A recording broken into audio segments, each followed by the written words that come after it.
James Wiseman's first game as a Detroit Piston is officially in the books. How did the first game in a Pistons jersey go for the former number 2 overall pick? We're going to talk about that in today's episode of the Locked On Pistons podcast. You are Locked On Pistons, your daily Detroit Pistons podcast. Part of the Locked On Podcast Network, your team every day.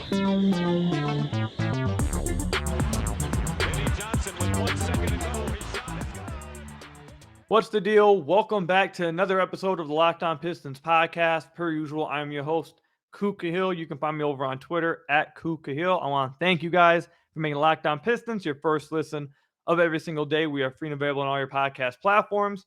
And today's episode is brought to you by FanDuel, official sportsbook of Locked On. Make every moment more. Visit FanDuel.com/LockedOn today to get started. So I'm recording this right after the Pistons loss to the Boston Celtics, 127-109. And of course, this was the big game that everyone was looking forward to seeing because it was the first game that James Wiseman has played in for the Detroit Pistons since being traded over from the Golden State Warriors. So how did it go with James Wiseman in his first game with the Pistons? Well, first off, I just have to say this. I have to get one quick criticism, one quick irk out the way. Bally Sports is awful. I was watching this game on Bally Sports app. App kept crashing. Had to keep loading it back in multiple times. We missed full offensive possessions because they have the screen just looking at something else, some other graphic. It's just awful. They're going up in bankruptcy, it sounds like, rumored to be. I don't know what's going on, but look, the app just was not it. The app's not it. But anyways, let's get into James Wiseman. I had to say something. It was frustrating me so much. So there's some good and there was some bad. And I do want put emphasis on the fact this was just one game. This literally first game in the Pistons uniform. Don't read too much into anything.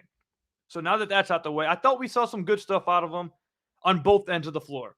Offensively, you saw his touch around the rim. You saw his touch from mid-range area. We even saw him take a three-point attempt. He missed it. It was his first shot of the game. He was playing pretty confidently, I feel like. I really liked what I saw from him. Like he was extremely active in this game. Now, I kind of want to go away from his offense, to be honest. I want to talk about some of the things we saw from him defensively. Defensively was some of the things that we heard that he was going to struggle with the most. And it definitely wasn't a perfect game. You definitely saw a few defensive errors. But I actually thought we saw some good defensive possessions from him too, specifically in drop coverage and a few times when he was switching on the perimeter. Now, there was a stretch in the third quarter where Jason Tatum hit like 3 threes over him. I'm not going to blame him for that. Jason Tatum dropped 24 in that third quarter. He went full on Kobe mode. Like, that's not on James Wiseman. That's on Tatum just being unreal.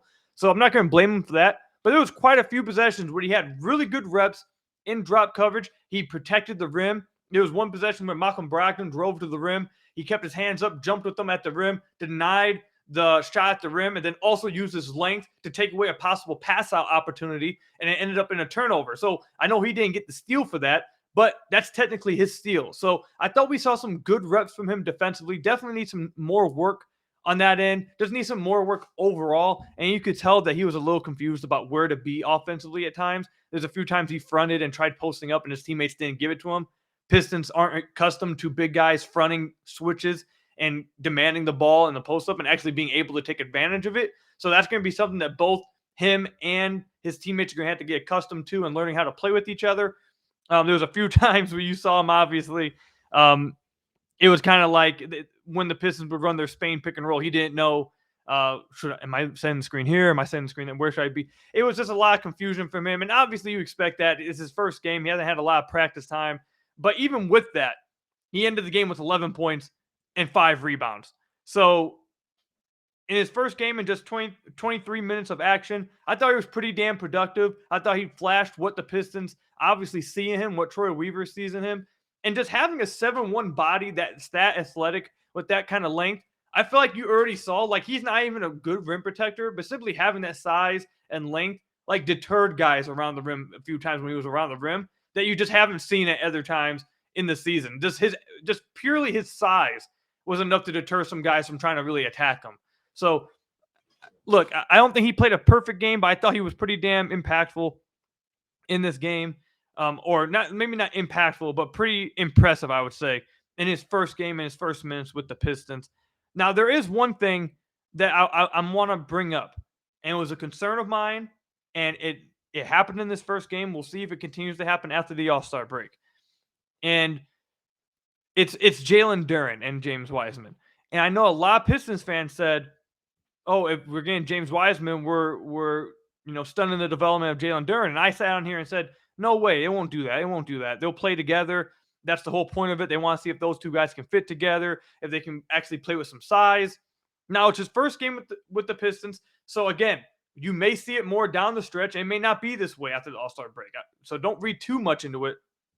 But one game in, Jalen Duren only played 25 minutes, and James Wiseman played 23. So Duren lost some minutes there, and I didn't think that was going to happen. Now, Duren did look like he rolled his ankle in the first half, and I think that might have been some of the reason why he lost some minutes in this game, because he had also just sprained his ankle in the last game, and now the opposing ankle, or the opposite ankle, I should say, he ended up twisting this one in the first half too. He's beat up right now, so I wouldn't be shocked if that's why. But definitely something to watch after the All-Star break, because in the first game, it did look like Wiseman was cutting into some of his minutes, and we didn't get any Jalen Duren, James Wiseman minutes at all in this game. We didn't get that duo at all. So I really hope that's not the case. That's not what they're going to plan on doing for the rest of the year. I really hope that's not the case, because then it would be a little bit of an issue in my opinion. But it is just one game. We'll see how it goes after that, after the All-Star break. But yeah, man, I thought Wiseman was fine. I thought he was cool. I thought he provided the fan base some optimism, some excitement. And again, just his pure size and athleticism, man, was already on display. Just fully on display. And I'm not gonna lie, I was already cheesing the first few possessions just watching, because the Pistons haven't had a guy with that kind of size on the floor in a long time. Like, the dude's a behemoth. He's a physical specimen. So I'm interested to watch him after the All-Star break, man. We didn't get to see him do much with the ball in his hands. We didn't see him get to attack closeouts. We didn't get to see him spot up. We didn't get to see him really post up a ton. Like, the Pistons didn't use him in a bunch of different ways and a bunch of different creative ways or anything in his first game, which, again, it's just one game. It's his first game. A lot of it was just simply around the basket stuff, passes off dump-offs, fast break kind of stuff. He had a few offensive rebounds and turned them into buckets. He did have one post move in the second half on Grant Williams, where Grant Williams flopped and he was able to finish with his left. But they didn't get really creative with them. They didn't really make him a point of the offense, which I think will change after the All-Star break, hopefully. But even despite that, I feel like they probably left like 6 to 8 points on the board for him, because there was multiple times where the Boston Celtics would switch a guard on him, and he would immediately front him and demand the ball, and his teammates just wouldn't give it to him, or demand that he would come back up and set a screen, because they're not used to guys wanting the ball like that and being able to do stuff when they get the switch. So it's just something they got to adjust to. It is what it is. Hopefully we see it when we come back from the All-Star break.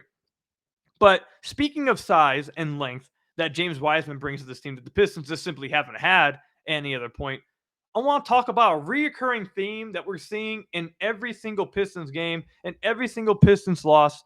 That is an issue with this team. It's hard to watch. It makes it sad to watch. And they absolutely have to address it in the offseason, because it's just been on display every single game. We're going to talk about that when we come back. But first, I got to tell you guys about one of our sponsors, FanDuel. The midway point of the NBA season is here, and now is the perfect time to download FanDuel, America's #1 sportsbook. Because new customers get a no-sweat first bet up to $1,000, that's bonus bets back if your first bet doesn't win. Just download FanDuel Sportsbook app. It's safe, secure, and super easy to use. Then you can bet on everything from the money line to point scorers to threes drained. And if you want my opinion, some player props that I would take advantage of and some player props I'd stay away from. I'd stay away from Killian Hayes' points over 10.5. I'd stay away from taking the under. I'd stay away from taking the over. He usually never goes. It's always either like 6 points or 18 points. I just stay away from it. I would take the over, though, from now on Jaden Ivey's assist. He's been doing a lot better job playmaking-wise, so I feel pretty comfortable taking that player prop. That's the kind of thing you can do over at FanDuel. Plus, FanDuel even lets you combine your bets for a chance at a bigger payout with the same game parlay.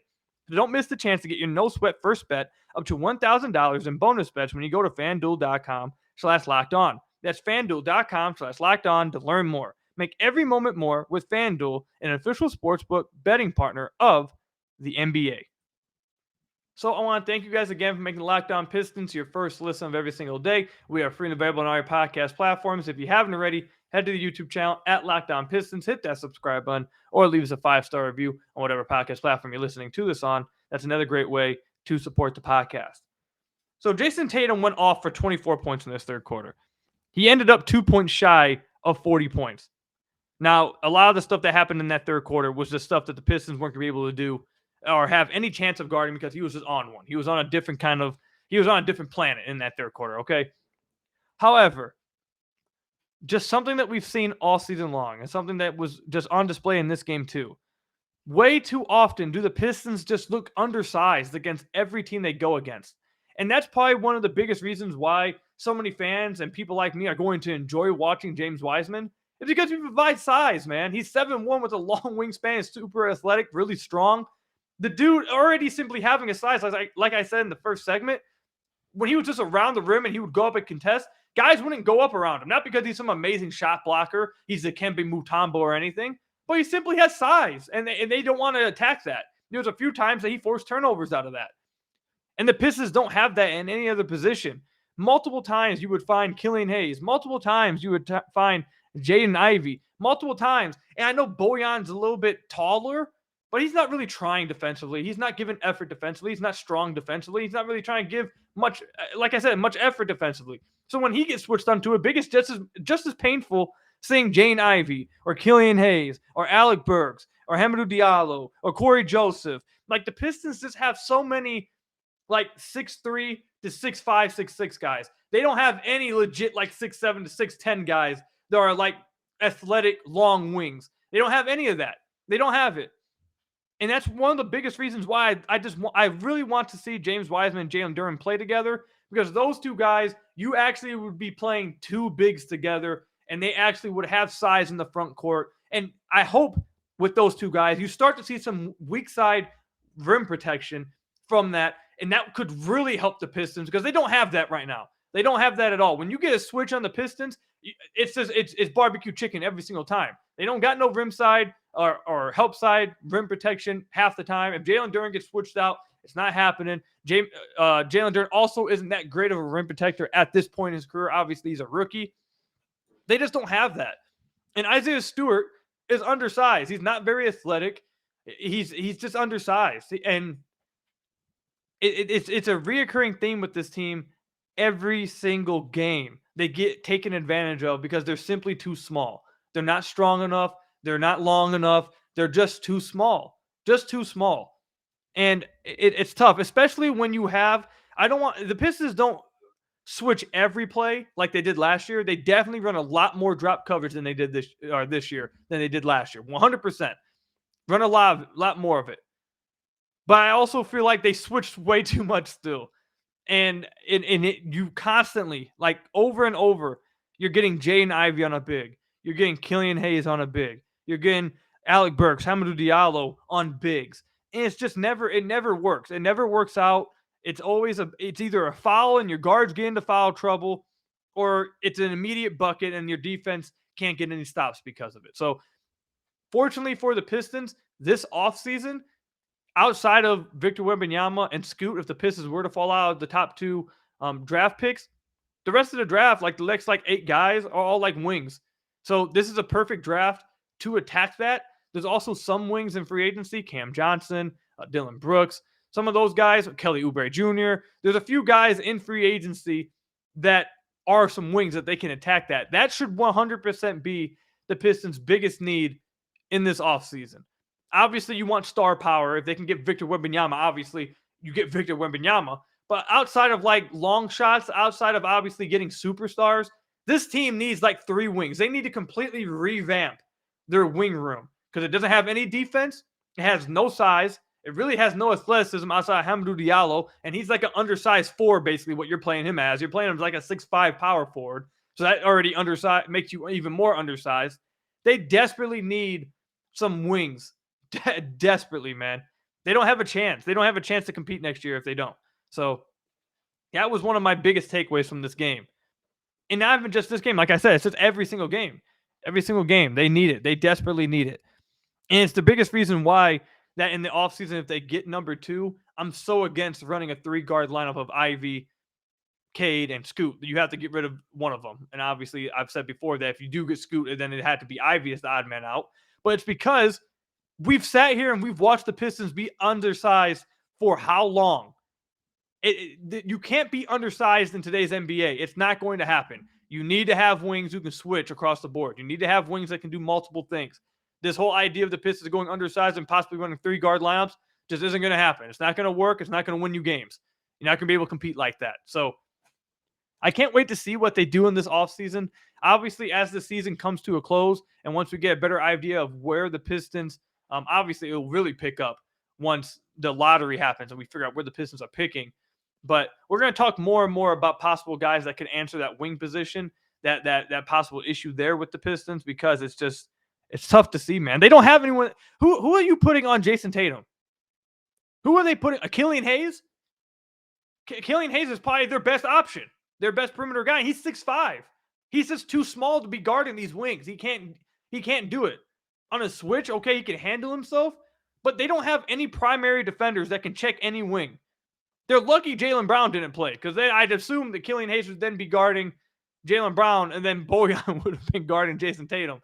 And good luck with that one. And Tatum already had 38 this game. So, I don't know, man. It's tough to watch. It's tough to watch with that, seeing them just so undersized every single time.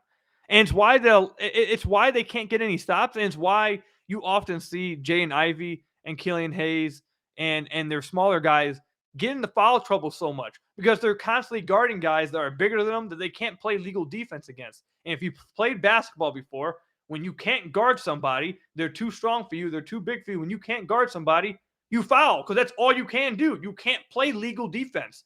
You're forced into fouling. Sometimes you don't even mean to foul. You just happen to foul them because you simply can't. You can't guard them legally.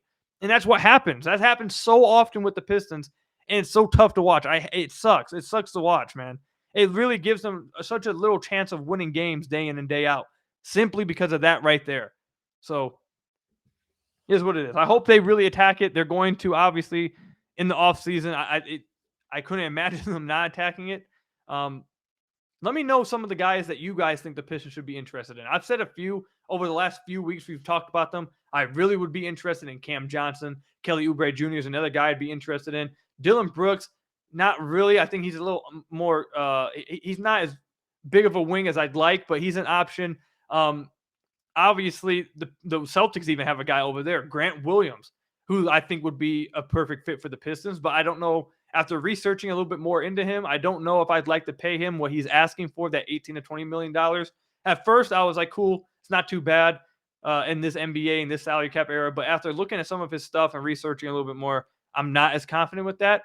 But my point is that there are wing options in this free agency and obviously in the draft. So let me know some of the wings in free agency that you guys would like the Pistons to look at. And then also let me know some of you guys' favorite wings in the draft that you guys would like the Pistons to get, or maybe try to trade into the draft and get another one. Maybe get 2 first-round picks and end up getting 2 wings. I wouldn't be mad at that at all. I think they need to completely revamp the wing room, so I wouldn't be mad at that at all. Let me know about that in the comment section down below or over on Twitter at Kuka Hill. We saw another reoccurring theme tonight. There's 2 reoccurring themes that we got to watch tonight. Obviously, the lack of size, and then something that's been going on with Jaden Ivey. We're going to talk about what that is when we come back. But first, you guys got to hear from some of our sponsors. So I want to thank you guys again for making Locked On Pistons your first listen of every single day. We are free and available on all your podcast platforms. If you haven't already, head to the YouTube channel at Locked On Pistons, hit that subscribe button, or leave us a 5-star review on whatever podcast platform you're listening to this on. That's another great way to support the podcast. Before we get into Jaden Ivey, All-Star break is now underway. The Pistons will not play another game until the 23rd of February. Came in perfect time for a lot of guys. Killian Hayes specifically. That dude needs the All-Star break right now. He shot 3 of 11 from the floor tonight, 2 of 7 from deep. Outside of shooting, I thought he was playing a fine game, but he can't do that anymore. He has to hit shots. And over the last 10 games now, right? Over the last 9 to 10 games, he's lost the shooting touch that he had for like 2 months there. He needs this All-Star break to come and rest up and get this shot back, because they desperately need it out of him, and he needs to close this season out on a good note and show that he's more of the player that we saw for the last few months instead of this last 10-game sample. So he desperately needs this All-Star break. A few other guys that need this All-Star break, Jalen Duren. Jalen Duren is absolutely beat up. He probably has both ankles sprained. Like in the past 2 games, I wouldn't be shocked if we found out he has 2 sprained ankles. He's getting beat up. So this All-Star break couldn't have happened at any better time for Jalen Duren. This dude needs a break big time. I wouldn't be mad if he just skipped the Rising Stars challenge, the Rising Stars game. I would not be mad at it. He needs a break. Absolutely needs a break. And also Alec Burks. Alec Burks needs this break too. He has not been playing well over the last 2 weeks or so. He has not shot the ball well. He hasn't been playing well. He only played 20 minutes tonight, 2 of 7 from the floor. He just hasn't been as good as he was at the beginning of the year. And I think he could use this All-Star break as well to recharge his batteries and kind of get his legs back underneath him. So just a few guys that really need this All-Star break to come on and rest up completely, to sit at home and rest, chill out. Don't pick up a basketball, just chill. But something we're seeing happen with Jaden Ivey a lot this year, and it happened in this game against the Boston Celtics. So Ivey had 17 points, 5 rebounds, 4 assists, shot well from the floor, 7 of 13, 1 of 5 from deep, not great, but 7 of 13 from the floor. But this game was a complete reverse of his game against the Spurs. You guys remember last week, I believe it was last week, against the San Antonio Spurs, he shot 3 of 15, shot terribly from the floor. But I came on the podcast afterwards and said I thought he played a fantastic game. Did a great job finding teammates, running the offense, playing with tempo. He didn't shoot the ball well, but I thought he actually played a good game. And we came on here and we talked about it and we gave him a lot of credit. This game, I think, was the complete opposite, and it's why he only played 26 minutes. He shot well from the floor, but I thought he played a terrible game. And it's because the reoccurring theme is that he gets way too emotional, I feel like. I feel like that completely took him out the game. And too often he gets too emotional and it takes him out the game. Tonight he picked up a technical foul because he, if you guys were watching the game, you guys remember the play, but he tried to go 1-on-3, got through some guys, and ended up getting 1-on-1 against Derek White at the rim. He thought he got fouled, didn't like that, kind of threw a tantrum there, and then Derek White came down the floor.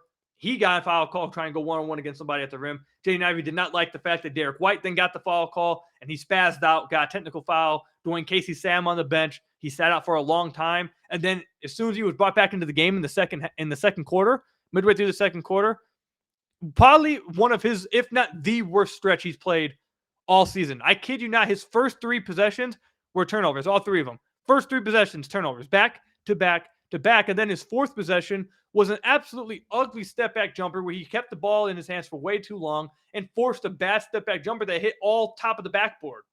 Like, that was 4 to 5 straight possessions that were just horrific.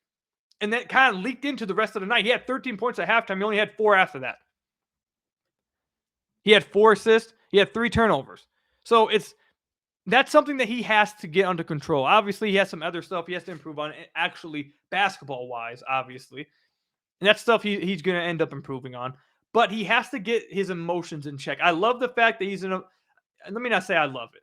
I'm cool with the fact that he's an emotional player, that he likes to wear all his emotions on his sleeve, that tells you that he cares. But you have to find a way to channel that. You have to find a way to calm down and know how to use it, I should say. Because too often this year, we've seen him get emotional, not only with himself, not only with a ref's opposing team, but his own teammates. How many times have we all joked in the Pistons community that we wouldn't be shocked if Jaden Ivey and Isaiah Stewart just started wrestling on the court? All of a sudden, we got a WWE match. It's because he just gets so emotional. And again, it shows that he cares, and people probably love that, but he has to find a better way to channel that and use it. Because oftentimes, when he gets emotional like that, it completely takes him out the game. And he starts to play bad because now he starts to force it. He starts to play out of pocket, starts to get a little out of control. And it all stems from him just getting way, way too emotional. So, again, I'll end it with this. Again, I love the fact that he cares. He just has to find a better way to show that. And some emotions that you have to just keep in, like going at teammates and visibly showing that you're mad at teammates for either dropping a pass or not sending you a screen when you want one, probably tone that down. Anytime you don't get a foul call, throwing a tantrum and then letting that take you out the game for the rest of the game, probably tone that down. Don't completely lose your emotion. Keep that fire. Just know how to channel it. And that's something he's going to learn throughout his career, hopefully. But it is a reoccurring theme this year that when he does get emotional like that, it takes him out the game, and you start to see some bad stretches of play from him. So good thing we're going to the All-Star break, I guess. He can now chill at home and relax and go have some fun in the Rising Stars game where maybe he wins the MVP in. So that's all I've got to you guys, or for you guys today. James Wiseman's debut. Didn't see some of the things I wanted to see, like lineup-wise, but I thought Wiseman showed that he's going to be able to put up buckets in an instant. I don't think it's like, I know people love the jokes of, oh, Wiseman's just Bagley. I don't think it's like Bagley. Bagley gets his points off offensive rebounds and just putbacks and stuff, alley-oops. Wiseman, I feel like, already showed that he can get buckets like without that. He had a bucket when he drove to the rim. His very first bucket, he drove to the rim, finished over Cornette. Like, I think Wiseman has a very versatile offensive package that I hope the Pistons start to use after the All-Star break. But good opening game for him. Again, 11 points, 5 rebounds, 5 of 9 from the floor in 23 minutes in his first game with the Pistons. That's all I've got for you guys today. Thank you guys for making Locked On Pistons your first listen of every single day. We are free to available on all your podcast platforms. Hit that subscribe button on the YouTube channel. Leave us a 5-star review on whatever podcast platform you're listening to this on. And until next time, actually, until the next game, really, in about 8 days, stay safe, everybody. Go Pistons. Hopefully, Jaden Ivey or Jalen Duren win an MVP of the Rising Stars Challenge this weekend. And until next time, I'll see you guys later. Peace out.